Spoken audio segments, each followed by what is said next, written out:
नमस्कार दोस्तों, स्वागत है आपका इस नई कहानी में। आज्ञाकारी पति। राजा नंद का राज्य बहुत ही विशाल था। पूरा राज्य समुद्र से घिरा हुआ था। नंद इतना शक्तिशाली राजा था कि उसके आसपास के सारे राजा भी उसकी प्रजा की तरह रहते थे। उसका नाम दूर दूर तक फैला हुआ था। उसके अनेक मंत्री थे, पर उसे वह रुचि बहुत प्रिय था। वह दर्शन और राजनीति की गहरी समझ रखता था, इसलिए राजा को उससे हर रोज अलग अलग विषयों पर चर्चा करना बहुत अच्छा लगता था। राजा का दरबार भी हर रोज लगता था। एक दिन वह रुचि सही समय पर दरबार में नहीं आया।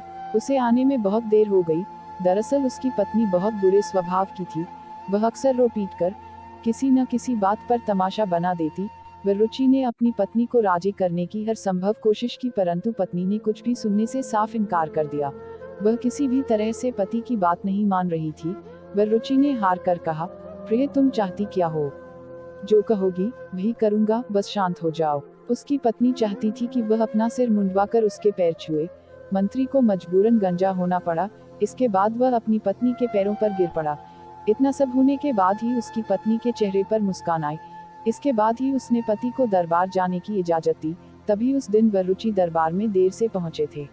उधर महल में रानी भी किसी मुसीबत से कम नहीं थी। उसने भी राजा नंद की जान आफत में डाल रखी थी।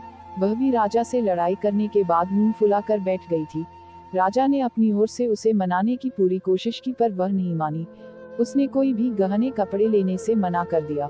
उसे अपने लिए रेशमी कपड़े नहीं चाहिए थे। वह एक कोने में बैठकर जोर जोर से रोने लगी। राजा ने हार मान ली। उसे दरबार में जाने के लिए देर हो रही थी। उसने अपनी रानी से पूछा कि वह असल में चाहती क्या है। वह बोली, वादा करो, मैं जो चाहती हूँ तुम उसे पूरा करोगे। हाँ, मैं वादा करता हूँ, राजा ने अपनी जान छुड़ाने के लिए कह दिया। भला उसके लिए क्या देना मुश्किल था? रानी मुस्कुराने लगी। इसके बाद वह बोली, मैं चाहती हूँ कि तुम मेरा घोड़ा बनो। मैं तुम्हारे मुंह में लगाम लगाऊंगी और तुम्हारी सवारी करूंगी। इस तरह महल में तुम मुझे सैर करवाओगे। राजा की हालत खराब हो गई। इतने बड़े राज्य का सम्राट अपनी पत्नी के आगे घोड़ा बनने जा रहा था। उसने हामी भर दी। उसके पास दूसरा कोई विकल्प ही कहाँ था। वह वादा जो कर चुका था, उसने सारे दरबानों और दासियों को महल से बाहर जाने का आदेश दे दिया। उसके बाद रानी ने बड़े मजे से घोड़ा बने हुए राजा की सवारी की। अंत में कहीं जाकर रानी का गुस्सा खत्म हुआ और राजा दरबार जाने के लिए तैयार हुआ। जब वह दरबार में पहुंचा तो पता चला कि वह रुचि भी देर से आया था। वह गंजा भी दिखाई दे रहा था। उसने पूछा, क्या हुआ मित्र? वह रुचि बोला, महाराज, मैं थोड़ी परेशानी में पड़ गया था। महाराज खिसियानी हंसी के साथ बोले, हाँ मित्र, मैं जानता हूँ कि हमारी पत्नियां हम पर राज करती हैं।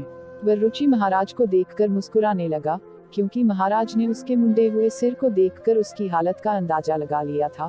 पूरे दरबार में सभी दरबारी यह नहीं समझ पा रहे थे कि आखिर राजा और मंत्री आपस में एक दूसरे को देखकर बार बार मुस्कुरा क्यों रहे हैं।